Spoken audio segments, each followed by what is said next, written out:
Welcome to Win with the Law with your host, Gary Newland. In the Win with the Law podcast, your host, Gary Newland, partner at Newland & Newland LLP, invites guests who are experts in the personal injury law arena and other areas of law of interest to discuss topics relevant to the general public. You can find this show on all the major platforms, including YouTube, LinkedIn, Facebook, Apple Podcasts, Spotify, and on our website, newlandlaw.com. Now here's the host of Win with the Law, Gary Newland. All right, well, welcome back to Win with the Law, where we bring the industry's greatest legal professionals to you. And today we're fortunate enough to have Dan Cotter. Dan is an attorney that practices in Chicago, Illinois, and also deals with law from a national perspective. Dan's practice is related to business law, and he does a lot of work with respect to cyber issues and protection of related to corporations being attacked by viruses and other types of issues pertaining to technology. With respect to what we're going to deal with today is we're going to talk about what Dan does and different types of situations he's experienced. He also is a published author, and he can explain to us, how to help protect corporations and what exposure they have from liability. Dan, would you please tell us a little bit about yourself? Sure, and thanks, Gary, for having me on the show. Like you said, I'm an attorney in Chicago. I'm at Dickinson Wright, PLLC, and my practice is kind of eclectic, as you said. I've been at various places and done various things. Primary focus is corporate and business law. I do get involved in some litigation from time to time, but I tend to bring in partners and folks that are much more involved in that arena. And as you mentioned, privacy and cyber is a big area of my practice. I've been doing privacy since 1996 when cyber wasn't yet a word. And as cyber started to become one of the things that folks were looking at for insurance and figuring out this new internet that was expanding through like gangbusters. And so do a lot of that. I also serve as an arbitrator for both the Circuit Court of Cook County and AAA. And I keep my toes in the litigation water there, if not anywhere else.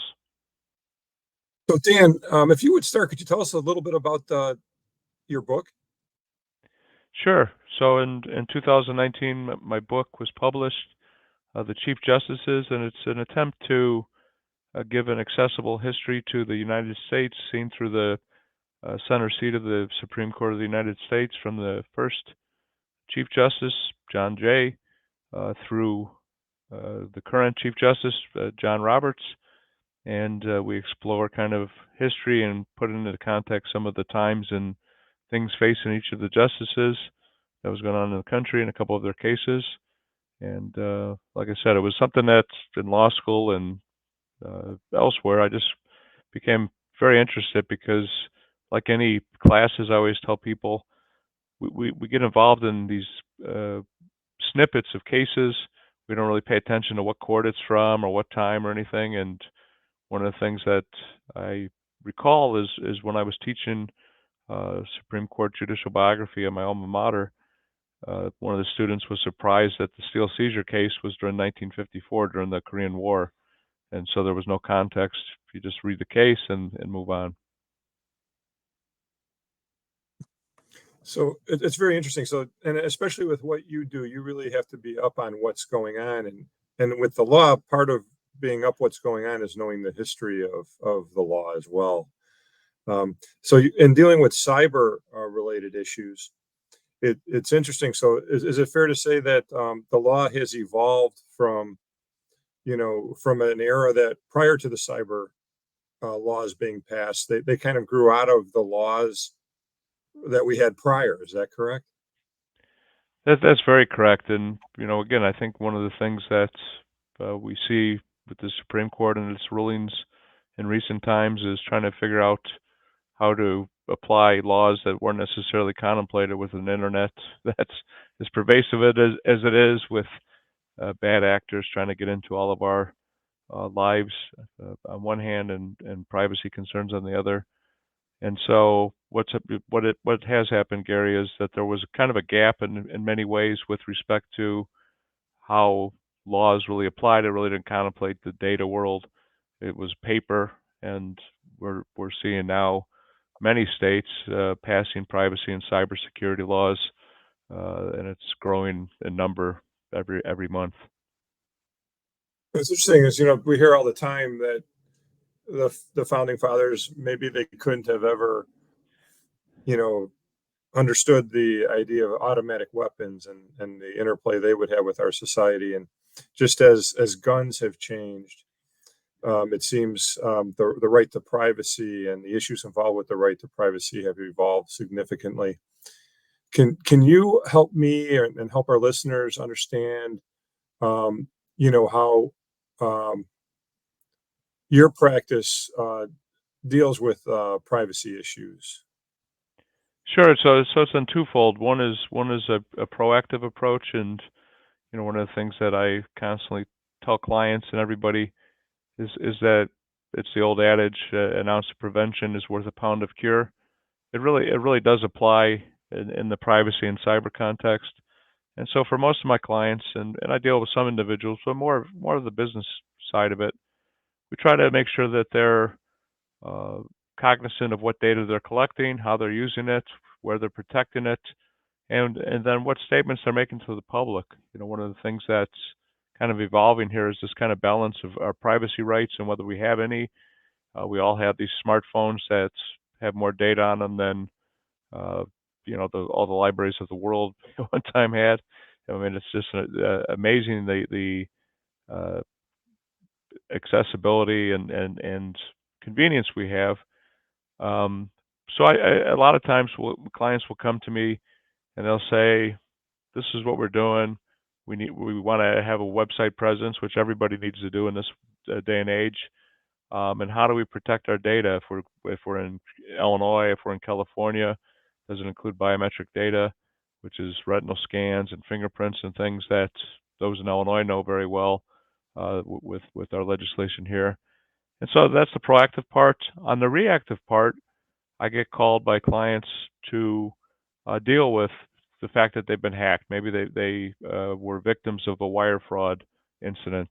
In my arbitration that I mentioned earlier as part of my practice, sometimes I see these cases where somebody did not authorize transactions to go overseas or to somebody else for larger sums of money, and that includes individuals, Gary, and again, trying to figure out how to recover that money, how to prevent them from being subject to ransomware attacks.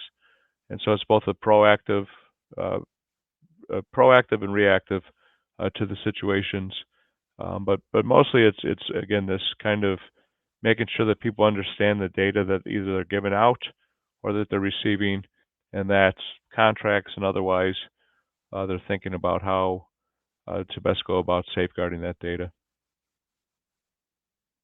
It seems there's an epidemic out there right now when it comes to viruses, computer viruses, and ransomware. And I've heard of businesses. Somebody opens up an email, and then the next thing you know, the company's being held for ransom. How does that work? So what happens is a lot of times these links are what's known as watering holes. And what it is it looks exactly like FedEx or the United States Postal Service. Recently in Illinois, many people were texted that their toll authority Easy Pass needed to be replenished. My brother fell for that, and now they got his credit card information. But what happens oftentimes is that by going on these links, you don't even have to sometimes give your data. What happens is that triggers some background malware, and they infect your computer by you even going to that website. And then once they're in, now they can say, "We want money. We've locked up some of your data, And if you don't give us, data, it's the old kidnapping type of thing, the Patty Hearst type of thing back in the day, right? Hey, we've got your data, but in this case, it's the valuable data that you have that can be very harmful if it's disclosed. And so, and again, the hackers, like anything, they're at this 24 hours a day, 7 days a week.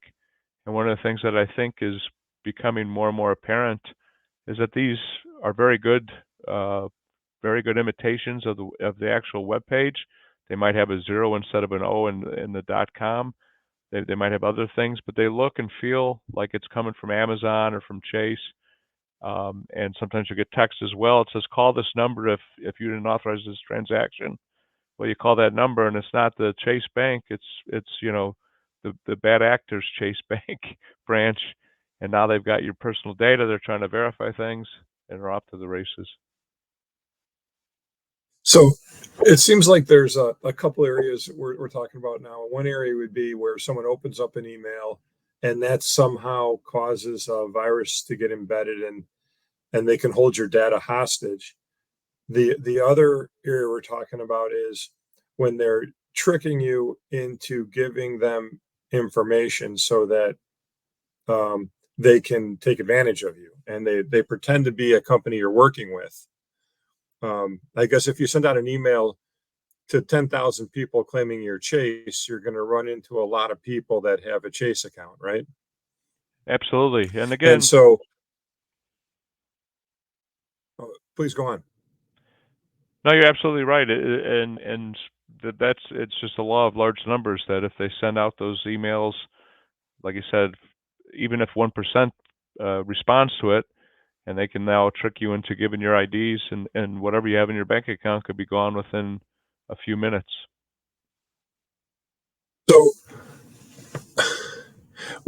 So let's say I get an email where Chase, hypothetically, let's say I bank with them, is asking me to verify my account information.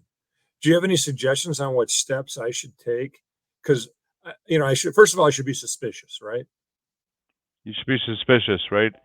And my advice is always to pull out your debit card if you have a debit card, or your bank statements, and use the phone number on there and call the bank directly, or credit card company, or whomever you think is actually doing it. And one word of advice is that the federal government, for example, there's a lot of scams out there that come from either state or federal agencies, IRS or somebody else. The IRS is never going to email you or text you and ask you to call them and give data. And so, the biggest word of advice, Gary, is really to be super hypersensitive. And even me, maybe because I work a lot in this area and help my clients, when I'm at work and I get an email that looks like it may be legit, even if it's a new customer, sometimes these we in the legal profession all know we get these emails. They look very legit, right? They're like, hey, I need help. I looked you up or was referred you. And then you start looking at it and it doesn't add up. I forward those on to our IT teams to say, is this legit? Because sometimes it looks like a good thing that's right in your wheelhouse. And again, you don't want to be taken for a ride with these people. So yeah, just be hyper vigilant. Make sure that if you're not expecting something from FedEx, you didn't order something on PayPal, don't click or don't respond to that email. Figure out the proper contact point, and then sometimes maybe it's legit, right? Hey, this was in fact something, and now you've discovered that someone's trying to access your accounts. I had one sent to me once that I contacted the FBI about, because it involved a lot of money, and the FBI literally ignored me. And Really? It was so odd to me. They had no interest in it.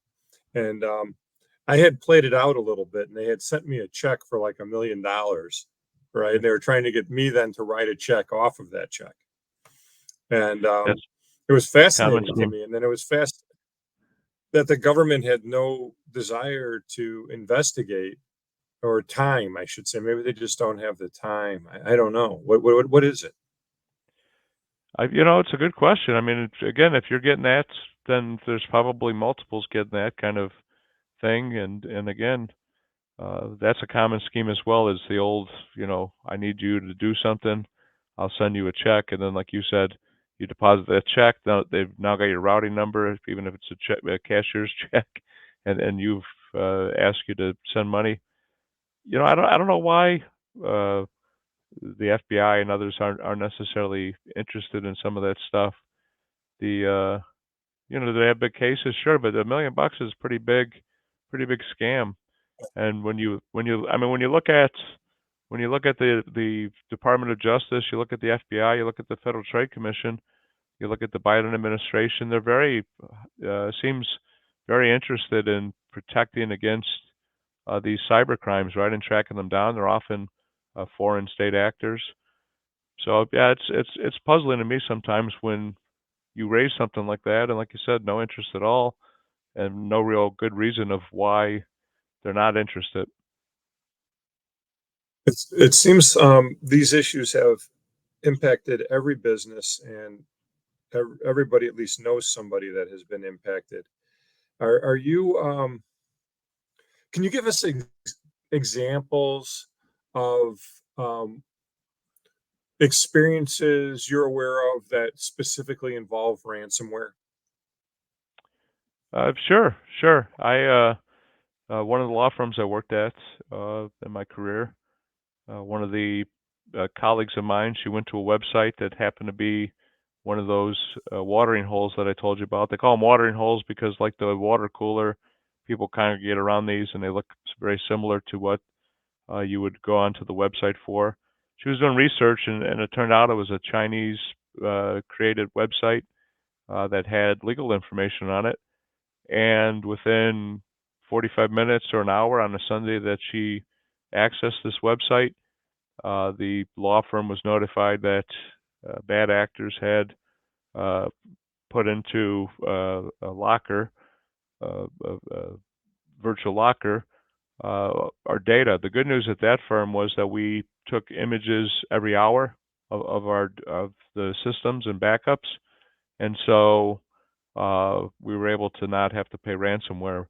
A good example in our backyard, Gary, though, of a company that ended up paying the ransomware is my former employer, CNA Financial.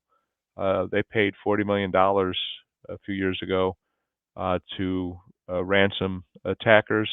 And the reason is that the CEO said, look, we have to get it back in business, and we can't not subject ourselves to this ransomware.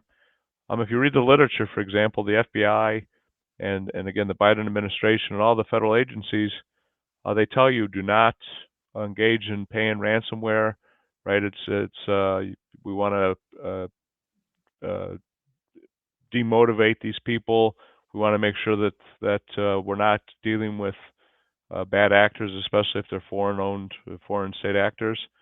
But the reality is we've seen in the last several years a number of these cases be settled and ransomware paid with the goal of getting data back and being able to get back in the business and not avoid rather these long delays that can be had if you don't give in to the ransomware.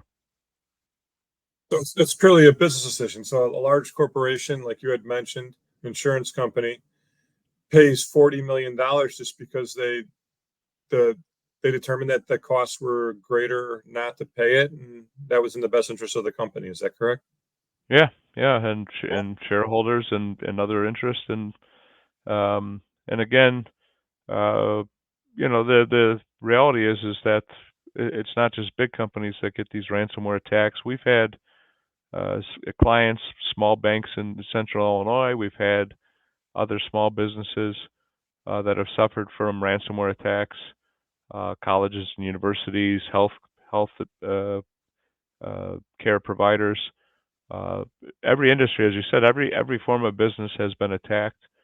And again, the goal here is law of large numbers, and if these hackers can make money, if they can get paid ransomware, or they can otherwise resell the data on the dark web or do something else with the data that monetizes it, the efforts are worth all of the effort they put into it. Now, when you're saying data, you mean likely a lot of times it's going to be client information, like client's personal information. Is that fair? Yeah, especially for lawyers, right? We possess, you as a personal injury lawyer, you might possess a lot of medical records. You might possess a lot of financial information for your clients. Same on the business side. Uh, Lawyers especially, but in most cases, the data that's valuable is, again, our health data, our financial data, and our ability to pay data.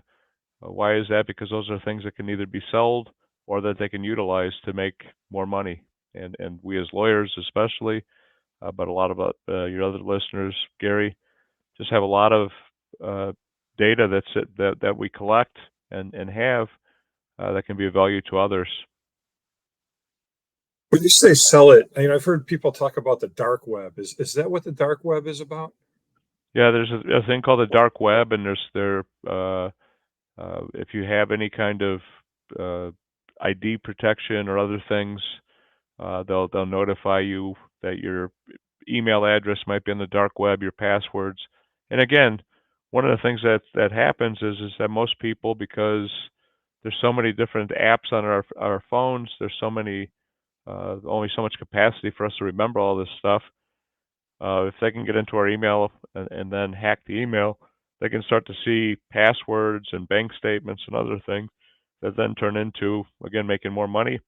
And so, yeah, the dark web is it's not like a centralized, store or anything, but it's a place where people market data and financial information, and it has different values based upon kind of characteristics. For example, the credit cards I was talking about, if you suspect or you see something that's fraudulent on your bank statement or charge card, you call the bank and they'll remove it, and then they'll cancel the card, right, and send you a new one, and so the exposure's limited. But if if it's some other financial information that can't be shut down like that as easily, your bank account, for example, very hard to shut it down and start a new one. Then again, there's more value to that, and people sell that on the dark web and make money by monetizing it that way. So Dan, let's say I run a small insurance brokerage, hypothetically, and I get hit with ransomware. Am I going to want to call an attorney like you? The first step is, if you have cyber insurance, you should look there to see if you've got somebody that's your main contact. But yes, the first thing that I always recommend is calling the attorney. The attorney can start advising you and give legal advice to the kind of team that you have to build to investigate and respond to these. And if it's involving legal advice, then likely it's going to be under the attorney-client privilege and work product privilege, and so you can take your time and figure out these things, although time is not on your side. So yeah, the first thing you should do is call an attorney, and also call, if you have cyber insurance, you should be notifying the insurance company of the potential thing, so you protect your notice obligations. You mentioned cyber insurance. I think to a lot of people out there, they don't know what cyber insurance is. Can you indicate to them what it encompasses? Sure. Cyber insurance is pretty broad. There's a lot of different coverages you can have. Some people, not many personal people have it, although you can buy it through there are certain legal. I'm trying to think of there's a legal provider that's like $50 a month. You can do ID protection on there as well. I can't think of the name of it right now, but there's like a service you'll see sometimes on the internet, people talking about they have legal protection, whatever it is, prepaid legal services. Cyber insurance can protect people in a number of ways.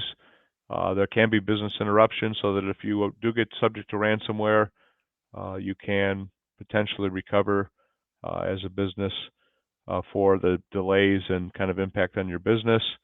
There's response limits sometimes in there that says if you're subject to these attacks, that the response, including hiring lawyers and the IT consultants, that's covered under the insurance.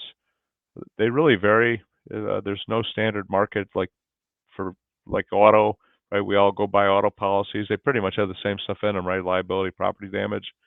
And the cyber world, if you do go look in the market, there's the whole cafeteria array of products and services that you can buy. There's reputational harm recovery. There's restoration of data. There's all kinds of things that can be bought, including some ransomware sublimits. But you have to be very specific and look with your insurance producer to make sure that you're getting the cyber insurance that protects you for the risk that you have. Is it a good idea for someone that has a business to consult an attorney with your skills to basically say, hey, what sort of cyber insurance do I need with the type of business I have? Yeah, I would recommend that, Gary, and not just cyber, but all insurance, because I think one of the biggest misunderstandings for businesses is what the insurance packages or possibilities are for them, and oftentimes people really don't think about things like adding to commercial auto policies, rent and for hire, and individuals that are using company cars going to and from work. You want to make sure that you've got all those coverages.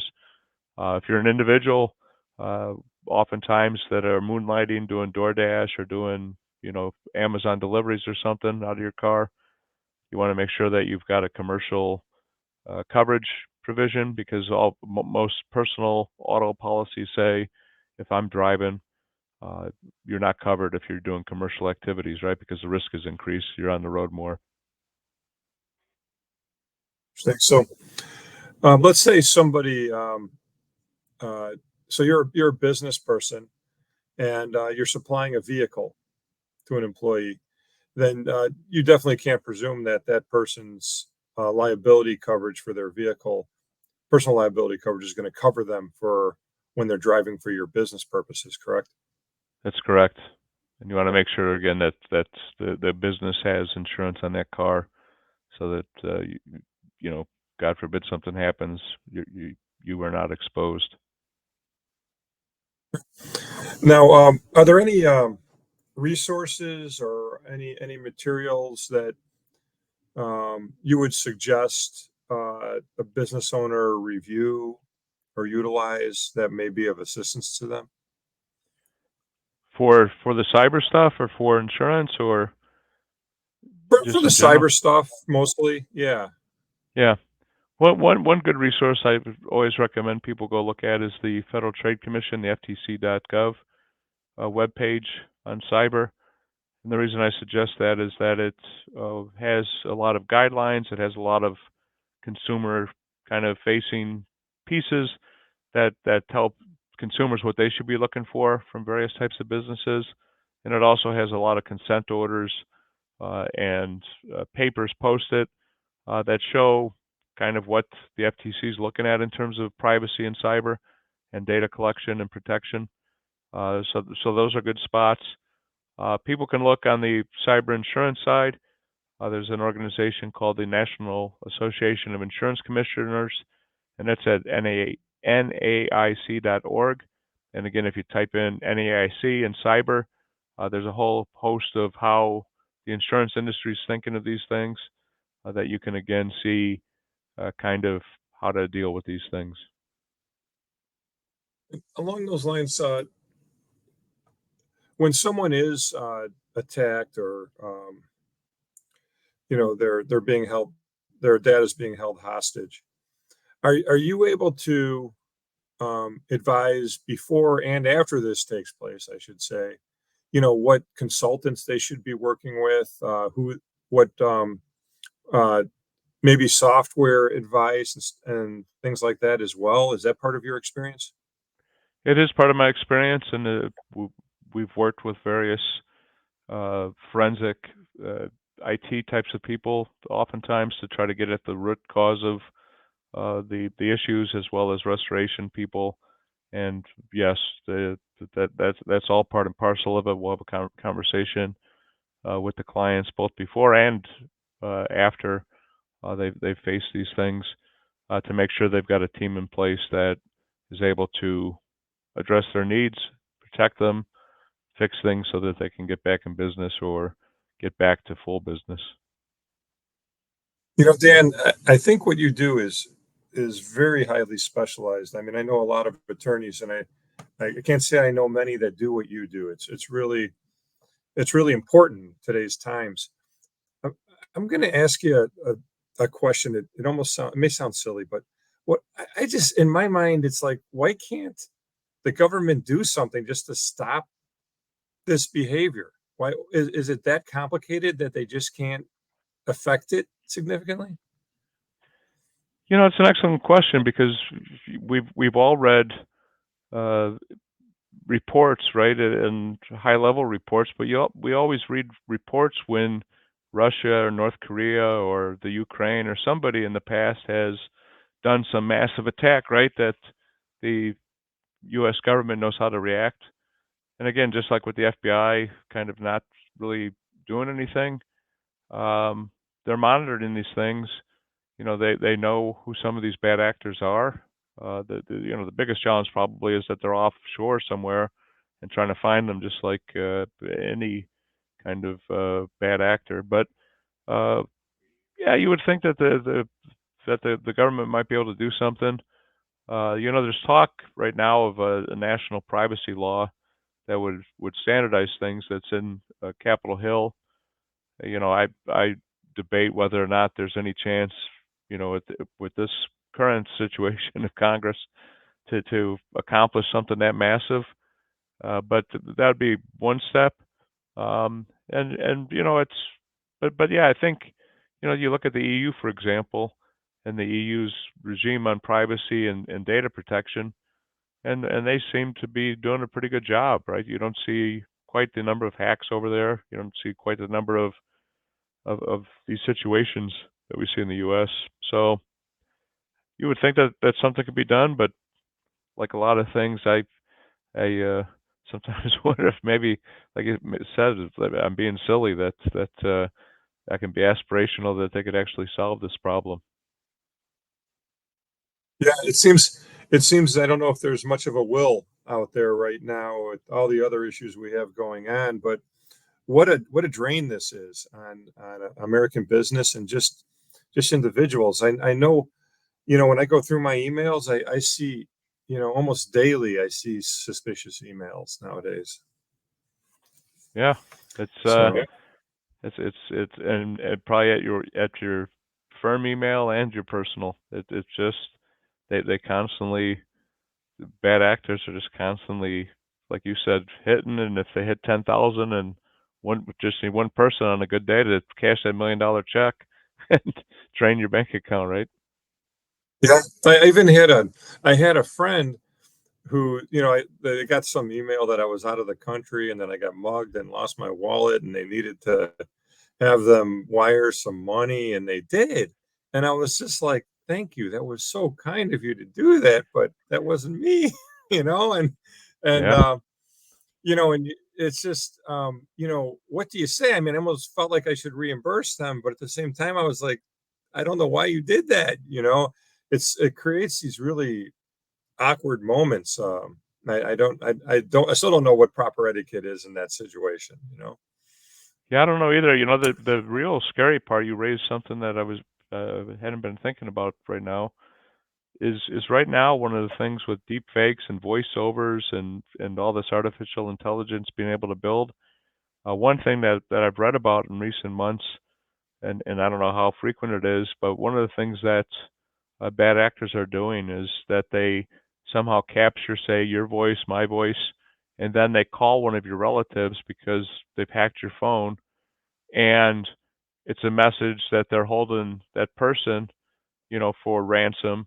And again, what police are saying is, if you go into those calls, call the police. But the danger of all this is, what if it's real, right? I mean, again, God forbid. And so, and if it's someone, like my dad who's 90, or my father who's 85, or a lot of other people, if they got that call, I mean, they would panic and they would probably do whatever was needed to, rescue, at least their grandkids. I don't know about me, but their grandkids.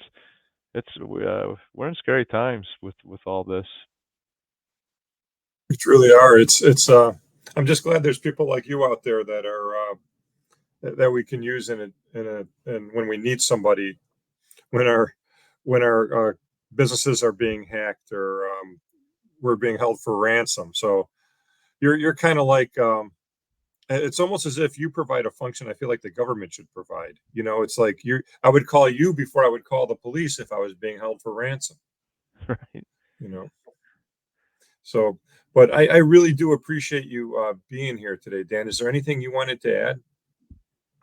No, Gary, I just this has been great to chat with you, and my approach to the practice of law is to be a trusted advisor and to help my clients win at law and win in life, so that they can focus on doing their business and making money, and not have to worry about these hurdles and pitfalls and what's around the bend.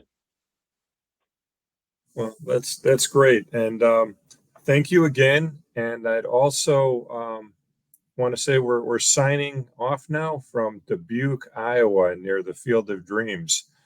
I have a baseball tournament for my kid that I'm at today, and I want to thank you all for listening. And Dan, again, I can't thank you enough. I can't show enough appreciation for you being here and informing the listeners about what you do. Thank you. Thank you, Gary. You've been tuning into Win with the Law with your host, Gary Newland. You can find this show on all the major platforms, including YouTube, LinkedIn, Facebook, Apple Podcasts, Spotify, and on our website, newlandlaw.com. Thank you for your positive reviews, comments, questions, and for sharing this show with others.